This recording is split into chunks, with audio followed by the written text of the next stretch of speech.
Captain Jake Morrison walked slowly across the bridge of the exploration ship Liberty. Outside the big windows, stars moved past like tiny lights in the darkness. For 3 months now, his ship had been traveling through deep space, far from Earth. They were looking for new planets and mapping star systems that no human had ever seen before. The bridge was quiet except for the soft sounds of computers working. Jake's crew of 37 people had gotten used to the daily routine. They would scan planets, take pictures of strange space objects, and send reports back to Earth. It was important work, but sometimes it felt slow and peaceful. Jake stopped near the captain's chair and looked at his crew. Lieutenant Amy Foster sat at the communications desk, watching radio signals from space. Navigation Officer Carl Brooks worked at his station, calculating their next jump through hyperspace. Chief Science Officer Lisa Park studied data from their sensors, looking for anything interesting. Amy suddenly looked up from her screen. Her eyes were wide with surprise. "Captain," she said, her voice louder than usual. "I'm getting something weird here. It looks like a distress signal, but it's not like anything I've seen before." Jake walked over to Amy's station quickly. He looked at the green lines moving across her computer screen. The signal was very weak, like a whisper from far away. But it was definitely made by someone intelligent, not just random noise from space. "Where is it coming from?" Jake asked. Amy worked on her computer for a moment. "About 6 light years from here, sir. The signal has been traveling for a long time. Maybe whoever sent it is already gone." Carl looked up from his navigation station. "Captain, if we go check this out, it will add 2 weeks to our mission. Earth Command wants us back on schedule. We'll have to explain why we changed course." Jake stared at the signal on Amy's screen. The pattern kept repeating over and over like someone crying for help in the darkness. His orders from Earth were simple: finish mapping this sector of space and come home. No one would blame him for ignoring an old signal from unknown aliens. But Jake could not stop thinking about it. Someone somewhere in the darkness had called for help. "What do you think, Lisa?" Jake asked his science officer. Lisa looked worried. "Sir, we don't know anything about who sent this signal. They could be dangerous. They might attack us when we arrive. Or they might need our help," Jake said quietly. Amy continued working on the signal. "Captain, I'm getting more details now. This signal is definitely alien. The language, the technology, everything is completely different from human systems. And, sir," she paused, looking at her screen more carefully, "the signal is getting weaker.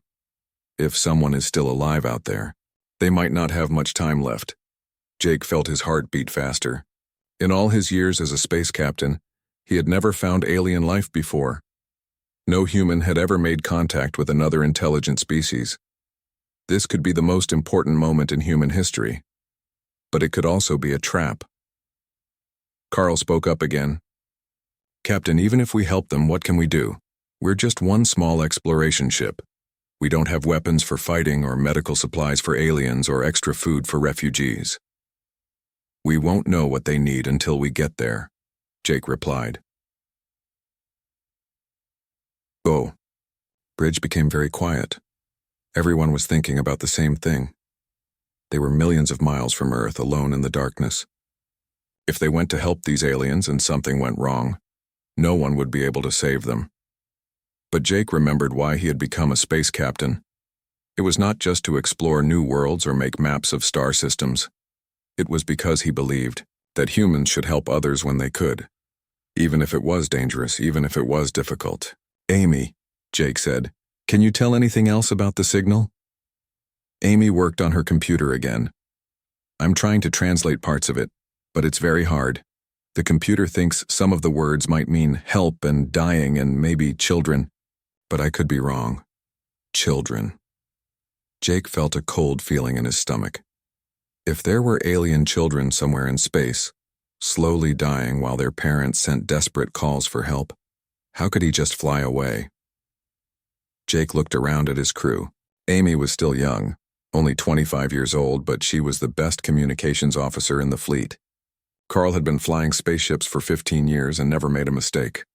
Lisa was a brilliant scientist who could solve any problem, and there were 34 other good people on this ship, all trained and ready to help. Plot a course for that signal, Jake decided. Maximum speed. Carl looked surprised. Sir, are you sure? This could be very dangerous. I'm sure, Jake said.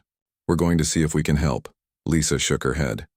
Captain, this goes against all safety protocols. We should at least contact Earth Command first and ask for instructions. By the time we get an answer from Earth, whoever sent that signal could be dead, Jake replied. We're the only ship close enough to help. If we don't go, no one will. Amy looked up from her station. Course ready, Captain. It will take us 6 days to get there. Take us out, Carl, Jake ordered. As the Liberty turned toward the alien signal and jumped into hyperspace, Jake stood quietly on the bridge. He knew he was taking a big risk. He could lose his ship, his crew, and his career. Earth Command would not be happy about this decision. But somewhere in the darkness, someone had called for help. And Jake Morrison had never been able to ignore a call for help in his entire life. The stars stretched into long lines of light as the ship moved faster than light itself, racing toward an unknown fate. Jake did not know what they would find when they arrived. He did not know if the aliens would be friendly or hostile. He did not know if his small ship could actually help with whatever problem they faced. But he knew one thing for certain. They had to try. Because sometimes, trying to help is the most important thing a person can do. 6 days after leaving the distress signal behind, the Liberty came out of hyperspace at the edge of a lonely star system. Jake stood on the bridge, watching the stars appear on the main screen. For a moment, everything looked normal and empty. Then, Lisa looked up from her science station, her face pale with shock. Captain, she said in a quiet voice, you really need to see this. The main screen changed to show what Lisa's sensors had found. Jake felt his breath catch in his throat. Floating in the darkness of space was the saddest sight he had ever seen. Dozens of alien spaceships drifted through the void like broken toys. The ships were all different sizes and shapes, but they all looked damaged and worn out. Some of the ships were completely dark, with no lights or power at all. Others had flickering lights that looked like they might go out at any moment. Jake could see holes in the hulls of many ships. Some had burn marks from weapon fire. Others looked like they were falling apart from old age and poor repairs. It was like looking at a graveyard of spaceships. Are there people alive in those ships? Jake asked. Lisa worked quickly at her station, running scans of the alien fleet. Yes, sir. I'm detecting life signs. But the readings are very weak. These ships are in terrible condition. Many have hull breaches, failing life support systems, and critical power shortages. Amy tried to contact the alien ships on different radio frequencies. I'm not getting any response on normal channels, Captain. Wait, let me try the same frequency as the distress signal we heard. She worked at her controls for several minutes. Then the bridge speakers came alive with strange voices. The alien spoke in musical tones that sounded almost like singing, but sad and desperate. The ship's computer tried to translate their language, but it was very difficult. Slowly, a few words started to make sense through the static and confusion. Please help us. We are dying. Our children. Jake felt his heart sink. These people were calling for help and they had children with them. Can we talk back to them? Jake asked Amy. I'm working on it, sir. The translation computer is learning their language, but it's taking time. For 20 long minutes, Amy worked to establish communication. Finally, she managed to make contact with someone who said they were Fleet Commander Zara of the Kalari people. Through the struggling translation computer, a terrible story slowly came together. The Kalari had been a peaceful people living on a beautiful planet. They had never hurt anyone and spent their time creating art, music, and exploring their own world. Then the Vorth Empire came. The Vorth were a race of conquerors who traveled from star to star, taking what they wanted and destroying what they could not use. They saw other species as either slaves to be captured or obstacles to be removed. When they arrived at the Kalari homeworld, they gave the peaceful aliens a simple choice: surrender and become slaves or die. The Kalari tried to fight, but they were not warriors. They had no weapons that could stop the Vorth warships. In desperation, They loaded as many people as possible onto every ship they could find and tried to escape. They managed to save only about 1/10 of their population before the Vorth destroyed their planet completely. For 8 months now, their refugee fleet had been running from star system to star system, always staying ahead of the Vorth ships that hunted them. But their ships were breaking down. They had no spare parts, no fuel, and very little food or water. Worst of all, they had no safe place to go. Every time they tried to stop somewhere and ask for help, the Vorth would arrive and attack anyone who tried to help them. "We do not understand," Commander Zara's voice said through the speakers, the translation computer making her words sound mechanical and strange. "Why do you stop to help us? We have nothing to give you. Our ships are dying, our people are weak and sick. If you stay here, the Vorth will come for you too." Jake looked around his bridge at his crew. Even though these aliens had lost everything, they were still trying to warn the humans about the danger. What kind of people would do that? "Commander, Zara," Jake said slowly, "how many people are in your fleet?" There was a pause before she answered. "We started with nearly 40,000 when we left our world, but many ships have lost life support systems. We think maybe 25,000 are still alive." The number hit everyone on the bridge like a punch. 25,000 people, including children, were slowly dying in the cold darkness of space while an enemy empire hunted them down. Jake stared at the image of the broken fleet on his screen. He tried to imagine 40,000 people fleeing their destroyed home, watching their friends and family die one by one as their ships failed around them. "What do you need to survive?" Jake asked. Commander Zara was quiet for a long time before answering. When she spoke, her voice carried a tiny bit of hope. "Everything, Captain. We need power cells for our ships, life support parts, medical supplies, food, water, fuel. But your ship is small. You cannot carry enough supplies to help so many people." Jake turned to his crew. "What are our options?" Chief Engineer Paul Gray looked at his computer screens. "Sir, we could give them some of our supplies. Maybe we could get a few of their smaller ships working again, but it would only be a temporary fix. They would still be in danger." Carl spoke up from his navigation station. "The nearest human space station is 3 weeks away from here. Even if we took them there, I don't think our people could handle 40,000 refugees all at once, and that's only if the Vorth don't catch up with us first," Lisa added with worry in her voice. Jake stared at the dying alien fleet on the main screen. The smart thing to do would be to give them what supplies he could spare, maybe take a few dozen of the sickest people onto his ship, and then escort them toward human space. It was the safe choice, the reasonable choice, but it would not save most of them. Jake thought about his own family back on Earth. He had a sister with 2 young children. If Earth was ever attacked and destroyed, he would want someone to help. His nephews, even if it was dangerous. "Paul," Jake said finally, "what would it take to get their entire fleet working again?" Paul blinked in surprise. "Sir, we would need huge manufacturing machines, massive power sources, raw materials, probably a whole space station dedicated to shipbuilding. We don't have anything like that. But if we could get those things somehow? Well, yes, sir, it would be possible, but we don't have them." Jake looked at the broken alien ships one more time. Then he smiled, even though the situation was terrible. "Maybe we don't have them yet," he said quietly. "But that doesn't mean we can't get them." Jake called a senior staff meeting in the conference room 2 hours later. The table was covered with technical displays and analysis reports that painted a grim picture of the alien fleet's condition. "Ladies and gentlemen," Jake began, "I'm going to propose something that sounds completely insane. I want us to save all of them." Paul shook his head. "Captain, I ran the numbers 3 times. We don't have the resources to repair even a fraction of their ships." "Then we don't repair them," Jake replied. "We replace them." The room fell silent as everyone stared at him. "Sir?" Amy ventured. Jake activated the room's holographic display, showing a 3-dimensional map of the local stellar region. "Carl, what's the closest system with asteroid mining potential?" The navigation officer consulted his charts. "There's a system about 4 light years from here with a substantial asteroid belt. Rich in metals and rare earth elements. And uninhabited? Completely. No signs of any civilization, current or historical. Jake nodded.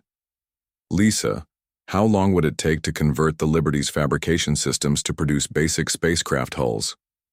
The science officer looked thoughtful. With the right raw materials and some creative programming, maybe a week to get the first prototype. But Captain, we're talking about building dozens of ships capable of carrying thousands of people. Actually, Paul interjected slowly, his engineer's mind beginning to work on the problem. If we're not trying to make them pretty or comfortable, just functional transport vessels, we could use a modular design, something simple that could be mass-produced. Jake could see the gears turning in his crew's minds as they began to see the possibility. The Liberty has the most advanced fabrication systems in the fleet, Lisa continued. If we stripped down the alien ships for usable components and raw materials, combined that with asteroid mining, we'd still need massive power sources, Paul pointed out. Carl leaned forward. The aliens mentioned they have 3 heavy cruisers with failed engines but intact power plants. If we could get those online, we build a temporary shipyard in the asteroid belt, Jake concluded.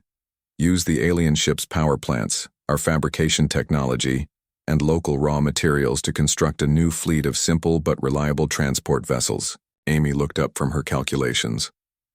The logistics alone would be staggering. We'd need to coordinate the movement of 40,000 people, salvage operations, mining, construction, all while staying ahead of the Vorth.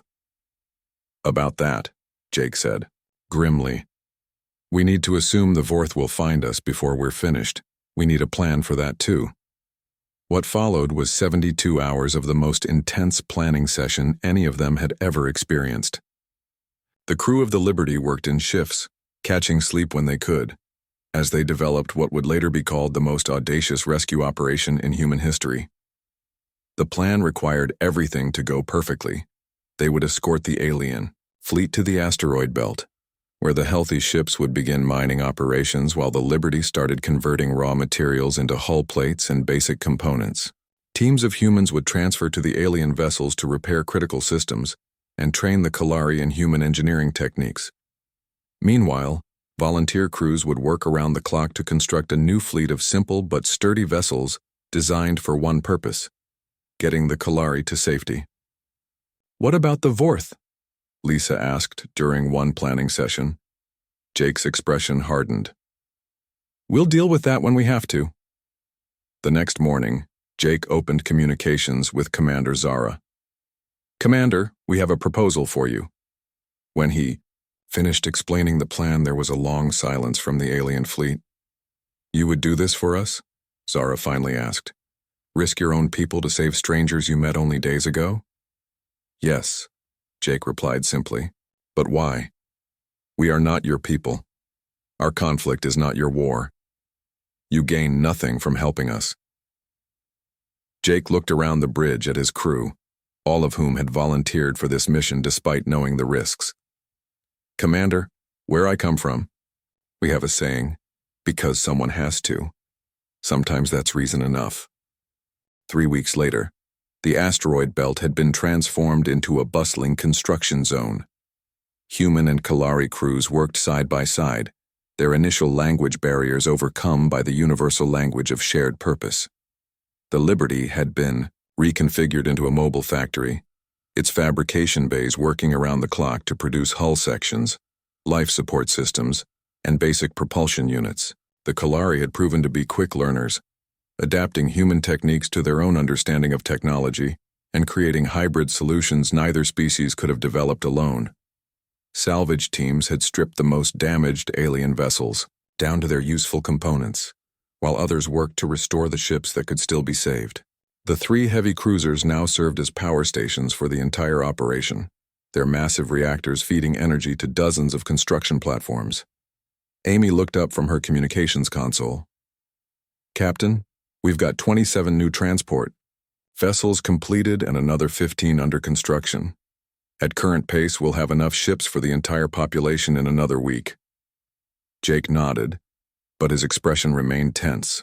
For 3 weeks, they'd been working against time, knowing that each day increased the chance of Vorth discovery. Their luck couldn't hold much longer. As if summoned by his thoughts, Amy's console erupted in warning signals. "Captain, I'm detecting hyperspace signatures at the edge of the system. Multiple contacts moving fast." The main screen shifted to show the ominous shapes of Vorth warships dropping out of hyperspace. Sleek, predatory vessels built for one purpose: destroying anything that stood in their way. "How many?" Jake asked calmly. 12 ships, sir. 3 heavy cruisers, 9 destroyers. Paul whistled low. "Sir, even with the Kalari ships we've repaired, we're outgunned 10-1. Jake opened communications to the entire fleet, human and alien vessels alike. "All ships, this is Captain Morrison. The Vorth have found us. All civilian vessels are to continue evacuation procedures. All capable ships, prepare for defensive positions." Commander Zara's voice came through the speakers. "Captain Morrison, you must flee. Your ship is small and fast. You can escape while we delay them." "Negative, Commander. We're not leaving." "But why?" Zara's voice carried a mixture of gratitude and incomprehension. "You have done more than enough. No one would blame you for saving yourselves now." Jake looked around his bridge one more time. Every member of his crew met his eyes and nodded. They'd made their choice weeks ago, but now it was time to live with the consequences. "Commander," Jake replied, 3 weeks ago you asked me why. We stopped to help you. I don't think I gave you a complete answer." The Vorth ships were accelerating toward them now, weapons charging, death approaching at a significant fraction of light speed. "The truth is," Jake continued, his voice carrying across the communications network to every human and Kalari in the system, "we didn't help you because we expected anything in return. We didn't help you because you were human, or because your cause was just, or even because we thought we could win." On the tactical display, Jake could see the makeshift fleet of human and repaired Kalari vessels moving to intercept the Vorth. It was hopeless, but they were going to try anyway. "We helped you because you needed help. We're staying because you still need help. Where I come from, we believe that's what people do for each other. Not because they have to, not because they'll be rewarded, but because it's right." The first Vorth weapons fired, brilliant beams of energy lancing across space toward the defending fleet. "That's why humans answer the call," Jake said quietly. "Because someone has to." The battle was brief but fierce. The human and Kalari ships fought with desperate courage, but they were simply outmatched. One by one, the defending vessels were destroyed or disabled, but their sacrifice bought time. Time for the evacuation ships to load the last of the civilians. Time for the new transport vessels to power up their engines. Time for 40,000 Kalari refugees to escape into hyperspace. While their rescuers held the line, the Liberty was among the last ships to fall. As Jake watched his bridge systems fail around him, he felt no regret. Through the static-filled communications, he could hear Commander Zara's voice reaching them from the safety of hyperspace. "Captain Morrison," she said, her words heavy with emotion that transcended species barriers, "we will remember.